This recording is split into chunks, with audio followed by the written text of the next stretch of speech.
Yes. Terima kasih. Bismillahirrahmanirrahim. Assalamualaikum warahmatullahi wabarakatuh. Selamat pagi, salam sejahtera, salam sehat untuk kita semuanya. Yang saya hormati Ketua Majelis Dr. Joko, Ketua MKIK, Dr. Ika, Ketua MPPK, Ketua MKKI, insya Allah juga nanti hadir Dr. Syawidi. Yang saya hormati juga Ketua Purna, ada Dr. Jainal, Dr. Priyo, yang hadir pada kesempatan pagi hari ini, para pengurus PPID, pengurus dari perhimpunan Seminatan yang juga hadir, kemudian ada perwakilan dari ID cabang, ID wilayah yang juga hadir, baik yang offline datang ke gedung Dr. Soeharto, rumah kita semuanya, rumah para dokter Indonesia, dan tak lupa juga tentunya Dr. Syarif, perwakilan dari keluarga Dr. Dharma Setiawan. Tidak semua tahu sebenarnya Dr. Syarif siapa Dr. Dharma Setiawan. Tapi dari momentum yang sekarang kita hadapi dalam sebuah proses dinamika di dalam organisasi profesi, maka selayaknya kita harus kembali flashback, mendorong supaya para sejawat sekalian tahu Dr. Dharma Setiawan itu siapa. Karena beliau adalah termasuk yang kemudian salah satu pada saat itu Ketua Perhimpunan Dokter Indonesia yang kemudian mau dengan komitmen dan integritas sehingga akhirnya dijadikan satu dalam satu rumah namanya Ikatan Dokter Indonesia.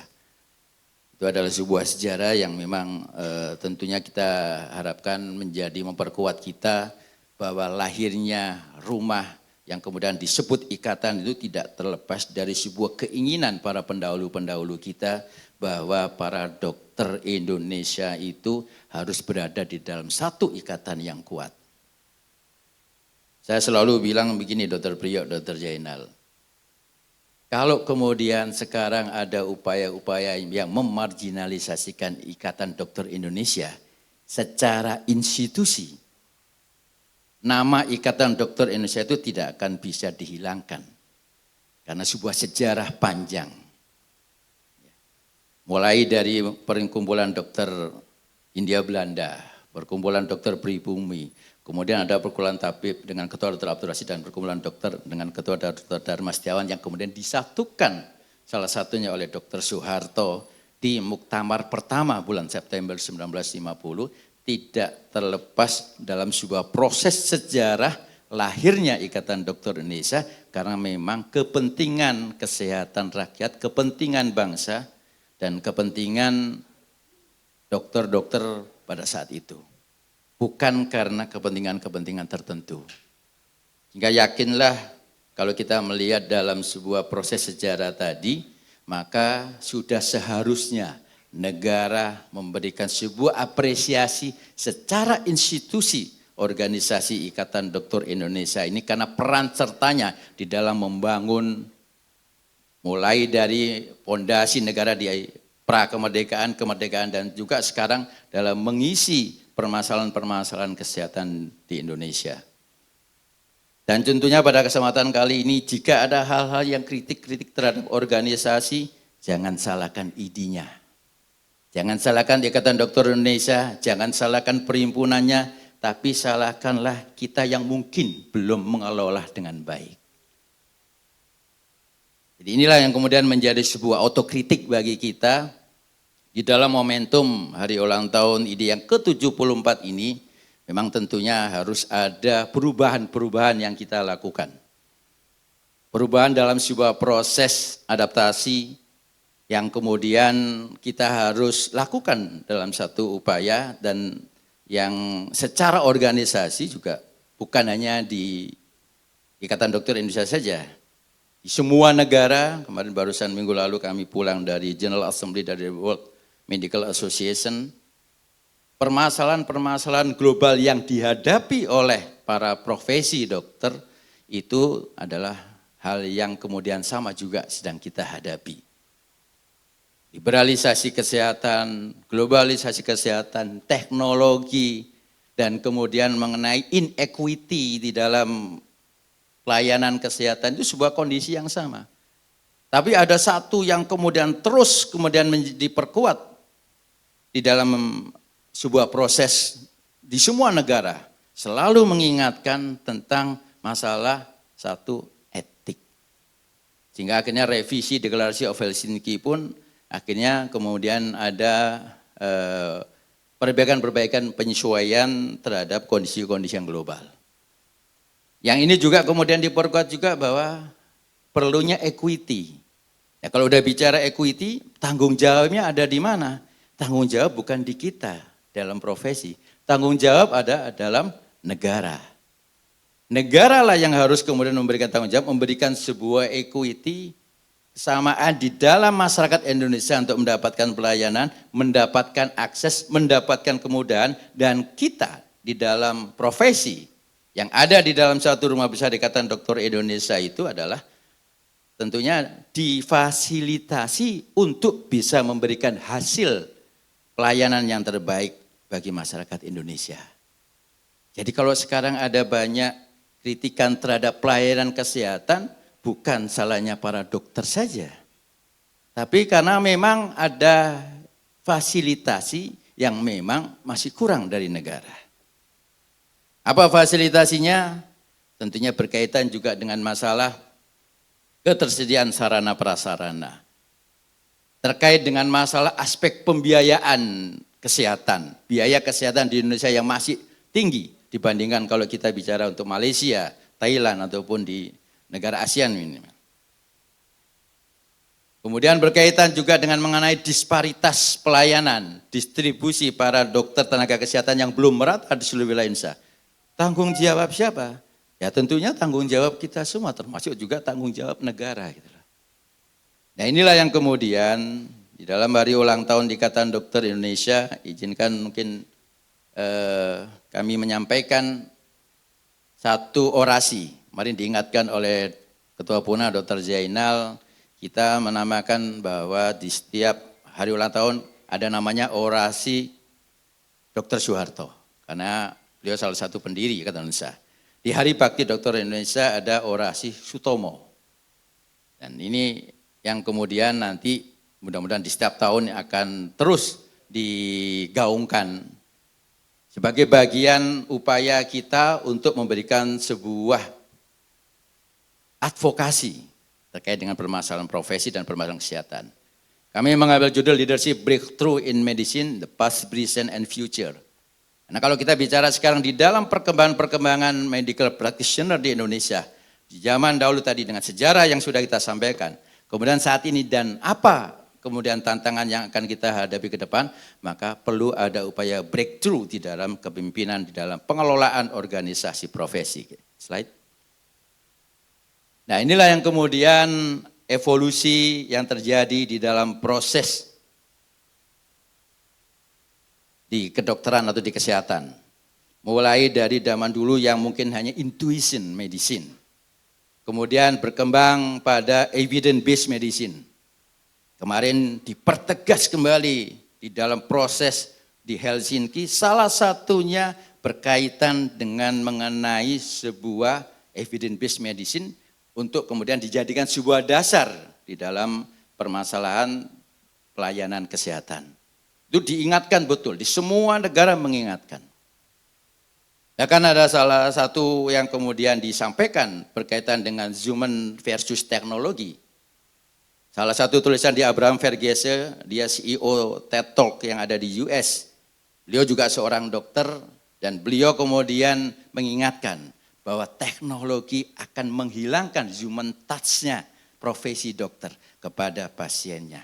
Akan kehilangan nilai di dalam sebuah pelayanan dan tentunya akan kehilangan nilai dalam profesi. Sehingga yang harus didorong sekarang adalah mengembalikan di dalam pengelolaan pelayanan tradisional dengan tetap mengedepankan human touch-nya. Sentuhan-sentuhan yang harus diberikan kepada masyarakat. Kemudian kita dapatkan juga dengan future tentang precision medicine. Kalau udah bicara precision medicine, maka kita tidak bicara hanya masalah early detection atau deteksi dini saja, tidak. Karena tidak mudah juga untuk kemudian kita mensosialisasikan terkait dengan masalah deteksi dini, apalagi dengan beban pembiayaan yang juga tidak murah, maka yang harus tetap diperkuat, ya. Dan ini adalah sebuah pesan yang juga disampaikan di semua negara, adalah penguatan pada paradigma sehat melalui penguatan primary healthcare. Nah, primary healthcare inilah yang kemudian saya kira menjadi sebuah konsentrasi kita, karena kita tidak ingin kemudian beban biaya kesehatan hanya bicara pada hilirnya saja, tapi akan juga memperkuat kepada hulunya dengan penguatan pada preventif dan promotif gitu loh. Kemudian slide. Nah, kita juga diharapkan juga bahwa masyarakat juga adalah pasien sekarang adalah main playernya. Kita hanya seperti coachnya saja. Nah, kalau udah bicara main player, maka menempatkan pasien juga itu tidak sebagai objek, tapi juga harus sebagai subjek. Inilah yang kemudian juga harus merubah paradigma di dalam kita mengelola atau melayani pasien dengan lebih baik, dengan tetap berkomunikasi dengan lebih baik. Karena kalau kita komunikasi dengan baik, maka tentunya itu akan menjadi satu upaya untuk kita mengurangi resiko-resiko yang berkaitan dengan permasalahan-permasalahan disiplin maupun yang berkaitan dengan masalah etik. Ini yang kemudian perlu ada kolaborasi, perlu ada komunikasi yang efektif di dalam melakukan sebuah pelayanan, dan ini menjadi sebuah PR juga bagi kita, bagaimana para dokter Indonesia juga ke depan juga akan semakin meningkatkan komunikasinya kepada pasien. Kemudian slide berikutnya, kalau kita mengaca kepada satu pernyataan dari John F. Kennedy berkaitan dengan sebuah krisis. Kita katakan kalau sekarang ini adalah kondisi krisis. Tadi Dr. Ulul, Pak Sekjen juga sampaikan juga sebuah turbulensi yang luar biasa di dalam problem-problem kesehatan. Ini adalah sebuah kondisi krisis yang satu bisa diartikan one representing danger, tapi satu juga akan muncul sebuah other opportunity. Nah, inilah yang kemudian perlu kita mau masuk di mana? Kita mau masuk di dalam satu upaya ini menjadi sebuah challenge kita, sebuah tantangan, sebuah kesempatan bagi kita untuk melakukan sebuah perubahan yang lebih baik, ataukah kita hanya kemudian masuk dalam sebuah pusaran turbulensi yang kemudian kita akhirnya hilang di telan sebuah turbulensi tadi. Slide berikutnya. Nah, ini yang kemudian dihadapi oleh semuanya. Dan upaya apa yang harus kita lakukan? Maka transformasi culture dan pola di dalam bekerja. Inilah yang kemudian dalam konsep awal kita kemarin, dalam satu upaya beradaptasi dan bertransformasi, ada tagline yang kita dorong, ID Reborn yang diartikan bukan berarti ID kembali ke hitohnya dalam tugas-tugas yang berkaitan dengan profesi atau pelayanan, tapi juga kemudian kultur di dalam mengelola organisasi, cara bekerja di dalam melakukan sebuah pelayanan praktek kedokteran pun juga harus kemudian ditingkatkan. Dan tentunya kita butuh leadership, kita butuh talenta. Talenta leadership ini menjadi satu hal yang saya kira bisa kita dorong melalui organisasi profesi untuk melahirkan pemimpin-pemimpin dan talenta-talenta dokter yang berkualitas, kemudian dokter baik, dokter kompeten, dan dokter yang beretika.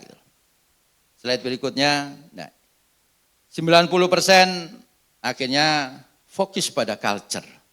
Nah, perubahan kultur di dalam mengelola organisasi inilah yang kemudian menjadi satu hal yang harus kita lakukan. Kami selalu mengingatkan kepada teman-teman di cabang, di wilayah, perhimpunan juga 2 tahun ini begitu luar biasanya, dan apresiasi yang sangat tinggi juga kami sampaikan. Sampai hari ini dan saya yakin sampai kapanpun ID tetap akan solid. ID tetap akan tangguh. ID tidak akan mati dan ID akan semakin eksis. Tapi tentunya ini akan sangat tergantung sekali dengan bagaimana kita melakukan sebuah perubahan-perubahan di dalam pengelolaan organisasi Ikatan Dokter Indonesia ini untuk semakin dirasakan manfaatnya baik oleh anggota dan oleh masyarakat Indonesia. Dulu ada pembelajaran yang juga bisa kita ambil sebenarnya. Ini salah satu purnawiran Dr. Warsito, dulu ada istilahnya kembali ke barak ya, kalau TNI.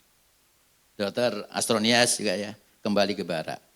Maka sekarang mari kita semakin memperkuat pelayanan kita, memperkuat komitmen kita kepada masyarakat Indonesia, memperkuat kemudian dengan kita memberikan sebuah hasil yang terbaik untuk dalam praktek keprofesian kita. Tapi kita juga memberikan sebuah edukasi yang semakin dirasakan kemanfaatannya. Kondisi saat ini yang memang cukup berat yang harus kita hadapi dan kita lakukan sebuah perubahan adalah kita melawan sebuah framing negatif profesi dokter Indonesia. Dan ini kita tidak bisa salahkan. Di dalam sebuah kondisi dimanapun itu, maka ini akan menjadi sebuah hal yang harus kita hadapi dan PR bagi kita. Mari kita ajak semua dokter untuk kemudian semakin meningkatkan pelayanannya dengan tetap mengedepankan dokter yang baik, dokter yang kompeten, dan dokter yang beretika. Kemudian slide berikutnya, inilah yang menjadi sebuah challenging bagi kita di dalam modern healthcare ini, baik itu yang berkaitan dengan accessibility dan affordability-nya, tentang kecukupan pemerataan di dalam pelayanan kesehatan. Ini pun juga sudah ada di dalam Undang-Undang 17 2023, PP 28 2024, dan tentunya kalau kita bicara regulasi akan semakin mampu laksana kalau kemudian juga melibatkan peran daripada semua sektor termasuk stakeholder yang menjalankan sebagai ujung tombak, yaitu adalah salah satunya adalah para dokter dan juga tenaga-tenaga kesehatan di dalam pelayanan kesehatan. Sudah seharusnya tentunya negara kemudian mengambil perannya untuk kemudian mengajak berkolaborasi, bersinergi di dalam mengatasi permasalahan kesehatan Indonesia. Tidak bisa kita menyelesaikan permasalahan kesehatan hanya terpusat pada satu unsur saja. Kesehatan juga tentunya akan menjadi wacana yang juga harus dikembangkan oleh instansi-instansi yang lain. Pembangunan berwawasan kesehatan harus juga muncul mulai dari Kementerian PU, dari Kementerian Infrastruktur, Kementerian Transmigrasi, dan sebagainya. Yang mereka itu harus kemudian membuat wacana di dalam program-program pembangunan yang tidak terlepas dari program kesehatan. Sejarah dinamika, slide berikut, sejarah dinamika di dalam wewenang pemerintah di sektor kesehatan pun juga pernah kita hadapi, mulai dari masa kolonial, masa kemerdekaan, masa undang-undang praktek kedokteran, dan masa saat ini yang kemudian kita bisa melihat pendulumnya yang kemudian berubah. Nah, kalau kita bicara pendulum berubah, bukan berarti kemudian institusinya akan hilang, tidak. Karena pendulum berubah, ini masalah kewenangan. Kalau masalah kewenangan, selama ini Ikatan Dokter Indonesia memposisikan selalu untuk menjadi mitra strategis membantu peran negara di dalam mengelola praktek kedokteran. Yang itu kemudian diberikan amanah dalam sebuah undang-undang praktek kedokteran. Kalaupun sekarang kemudian kewenangan itu menjadi sentralistik bersama pemerintah, tentunya kita memposisikan tetap untuk menjadi mitra, untuk memberikan sebuah advokasi di dalam kebijakan-kebijakan kesehatan di Indonesia. Kemudian slide berikutnya, jadi setelah Undang-Undang Praktek Kedokteran disahkan, tentunya sebagian fungsi regulator akan diserahkan kembali ke kolegium, KKI, ya ke masyarakat ya. Terus kemudian organisasi profesi tunggal ya, juga pada saat itu melalui Undang-Undang Praktek Kedokteran juga kemudian diperkuat, dan semata-mata pada saat itu lahirnya sebuah undang-undang tidak terlepas pada sebuah proses di mana kebutuhan organisasi profesi yang membantu negara dibutuhkan pada saat itu. Kemudian mempunyai power dari hulu pendidikan sampai ke hilir bukan karena keinginan dari Ikatan Dokter Indonesia, tapi karena negara yang ingin kemudian kita membantu di dalam sebuah proses yang berkaitan dengan praktek kedokteran. Gitu. Slide berikutnya, inilah yang kemudian pada saat ini di dalam isu-isu yang berkaitan dengan perizinan, pendidikan berkelanjutan dan sebagainya, maka kita senantiasa untuk tetap memposisikan siap untuk menjadi mitra strategis pemerintah dalam konteks bukan untuk kepentingan dokter Indonesia, bukan dalam kepentingan Ikatan Dokter Indonesia, tapi semata-mata adalah untuk kepentingan kesehatan masyarakat Indonesia. Kepentingan patient safety. Siapa yang bisa menjamin tentang pelayanan kesehatan, pelayanan kedokteran, tentunya perlu ada advokasi dari organisasi yang itu kemudian bisa menjamin bahwa pelayanan yang dilakukan itu adalah sesuai dengan keilmuan dan sesuai dengan evidence based medicine. Slide berikutnya, apakah organisasi profesi dia akan mati setelah RUU disahkan atau undang-undang ini, apalagi sekarang sudah disahkan? Saya kira tidak. Dan saya yakin ini pun dengan semangat yang juga ada di seluruh teman-teman cabang wilayah dan rasa yang kemudian kalau kita rasakan ya, atau mungkin ini karena pribadi atau subjektif saya. Kalau kita lihat dari semua grup sekarang semangatnya kemudian keinginannya di dalam kekompakan dan kesulitannya ini semakin kuat.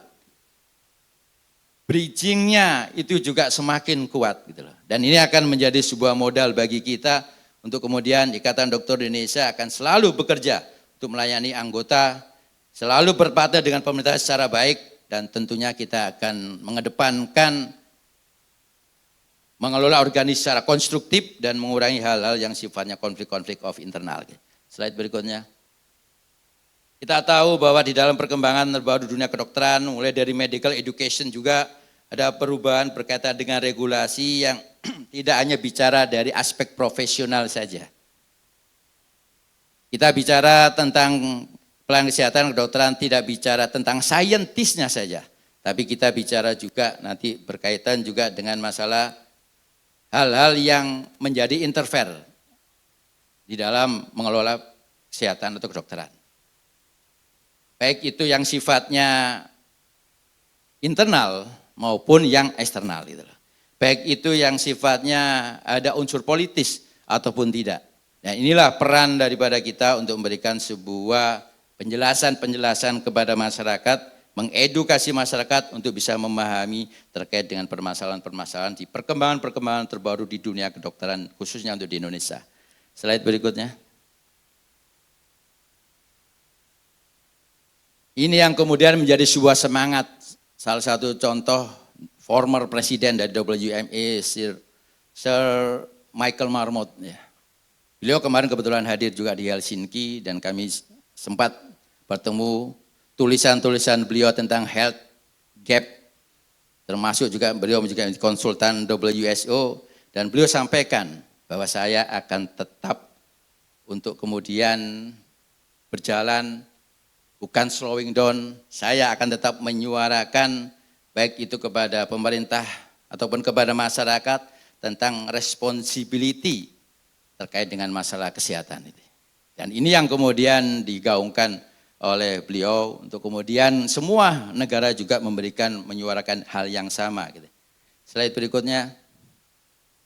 Kemudian di salah satu inaugurasi, karena Presiden WMA yang saat ini adalah Ashok Philip dari Malaysia, beliau juga menyampaikan supaya kita semuanya ya beliau memanggil kepada seluruh dokter di seluruh dunia untuk terus aktif berperan serta memberikan sebuah advokasi-advokasi terkait dengan kepentingan kesehatan, terus kemudian juga mendorong supaya di dalam kepemimpinan role leadership yang dibangun di dalam kesehatan juga selalu mengedepankan menyuarakan advokasi-advokasi terkait dengan permasalahan-permasalahan kedokteran dan kesehatan.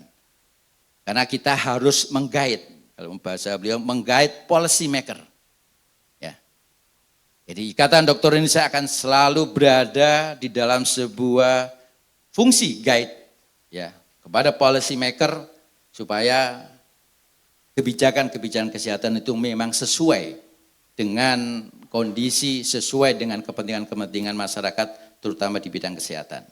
Slide berikutnya. Ini yang kemudian juga disuarakan oleh immediate past presiden. Lujen ini termasuk aktivis muda, beliau sebelumnya adalah chairman GDN di Kuwait. Ya. Beliau kemarin terpilih di tahun lalu dan kemarin sudah diganti oleh Ashok Philip. Beliau sampaikan juga yang juga menjadi sebuah komitmen. Jadi di seluruh dunia kita di dalam pertemuan itu juga mengajak kepada seluruh dokter Indonesia untuk mempunyai komitmen untuk kemudian menjadi advokator, berikan masukan terkait dengan kebijakan-kebijakan kesehatan. Karena kalau bukan dari kita, dari siapa? Kalau bukan dari ini dan para dokter yang menjadi garda terdepan, yang paling paham bersama juga dengan tenaga kesehatan yang lain, munculnya dari siapa? Nah, inilah yang kemudian harus senantiasa kita suarakan. Slide berikutnya. Kemudian apa yang kemudian bisa kita lakukan? Ya tentunya kita harus survive. Kalau kita mau survive, maka kita harus bisa beradaptasi. Kita harus kemudian responsif dan kemudian tidak menjadi organisasi yang kemudian akhirnya mati, ya, tapi akan bisa beradaptasi dengan perubahan-perubahan yang saat ini terjadi. Slide. Apa roadmap ID masa depan? Maka tentunya strategic planningnya, keberadaan ID sebagai NGO harus tetap ada sebagai penyeimbang, kontrol dan monitoring jalannya program pemerintah di masyarakat. Kemudian ID juga akan rebranding dan reimage, bukan hanya untuk Ikatan Dokter Indonesia saja, tapi untuk profesi dokter Indonesia. Targetnya adalah kita meningkatkan trust masyarakat kepada dokter Indonesia. Sehingga salah satu yang kemudian kita canangkan di dalam hari ulang tahun Ikatan Dokter Indonesia ke-74 ini adalah Gerakan Rakyat Indonesia Cinta Dokter Indonesia. Rebranding dan reimage ini menjaga ID tetap menjadi lembaga scientific base yang berwibawa, dan ini sesuai juga dengan benchmarking yang kita dapatkan dengan National Medical Association di negara yang lain, membangun internal spiritual alignment dengan ikatan tadi. Jadi kenapa namanya ikatan? Karena ada internal spiritual alignment yang kokoh. Kemudian semua pemikiran dan tindakan fokus untuk kepentingan anggota, bangsa dan negara. Kemudian tentunya melakukan secara internal penilaian secara berkala, membangun reputasi ini sebagai organisasi yang cemerlang, teduh, positif dan menghindari blaming, dan juga kemudian siap tinggal landas where we go, seksama melihat perubahan eksternal opportunity dan variabel penentu. Slide berikutnya. Ini yang kemudian walaupun kita posisinya di luar sistem, tapi kita akan tetap bisa memberikan sebuah upaya kolaboratif, dialogis dalam sebuah advokasi gagasan, karena memang kita bukan eksekutor. Siapa yang menjadi eksekutor? Tentunya government, private sector, legislatif, mereka lah eksekutor. Kita advokasi gagasan, ya, menjadikan advokasi, dan tentunya kita juga melakukan sebuah upaya membranding reputasi, mempositioning kontribusi dan power balance, kemudian melakukan diferensiasi nilai untuk meningkatkan nilai-nilai profesi dokter dan ID di mata masyarakat. Slide berikutnya. Terakhir tentunya ini adalah satu upaya untuk kemudian jargon-jargon yang ingin kita sampaikan melalui hari ulang tahun Ikatan Dokter ke-74 ini, melalui jargon ID bersatu, negeri sehat, dalam satu upaya kesatuan dan sinergi, satu ikatan, satu tujuan, Indonesia sehat, kemudian bersama ID Sehat Indonesia, sekaligus juga untuk perlindungan anggota dan kualitas pelayanan, ID menjadi benteng perlindungan dan pelopor kualitas. Kemudian ID kuat, dokter aman, pasien sehat. Kemudian ID berkarya untuk anggota dan untuk bangsa, serta advokasi kebijakan kesehatan, bahwa ID adalah suara dokter, suara rakyat untuk kesehatan yang lebih baik. ID menjadi mitra pemerintah dalam mewujudkan Indonesia sehat, dan ID bergerak bersama membangun kesehatan Indonesia. Kegiatan-kegiatan yang sudah dilaksanakan oleh teman-teman di seluruh wilayah, seluruh cabang yang terekam dalam satu grup WA kita dengan PB wilayah dan cabang menunjukkan komitmen dari Ikatan Dokter Indonesia untuk senantiasa bersama rakyat Indonesia. Begitu luar biasanya kegiatan-kegiatan yang dilakukan, begitu trust yang masih banyak muncul, baik itu pemerintah daerah maupun rakyat di wilayah cabang masing-masing. Ini menunjukkan bahwa ID akan tetap eksis. ID akan tetap senantiasa dibutuhkan oleh masyarakat Indonesia. Repositioning ini tidak akan menghilangkan value, nilai daripada Ikatan Dokter Indonesia di mata masyarakat. PR kita juga akan semakin banyak dengan kolaborasi, dengan dialogis, dengan sinergisme dan membangun branding reputasi Ikatan Dokter Indonesia dan diferensiasi nilai di masyarakat, insya Allah IDEA akan menjadi organisasi yang tetap akan diperhitungkan di masa-masa yang mendatang. Terima kasih atas kehadirannya dan tentunya kami mohon juga kepada teman-teman sejawat, baik yang offline online, pasien-pasiennya, mari kita gerakkan mereka untuk kemudian mereka menggaungkan gerakan rakyat Indonesia, cinta dokter Indonesia. Terima kasih. Billahi taufiq wal hidayah. Wassalamualaikum warahmatullahi wabarakatuh. Selamat hari ulang tahun Ikatan Dokter Indonesia ke-74. Bersama kita bisa dan tentunya memberikan kemanfaatan buat anggota.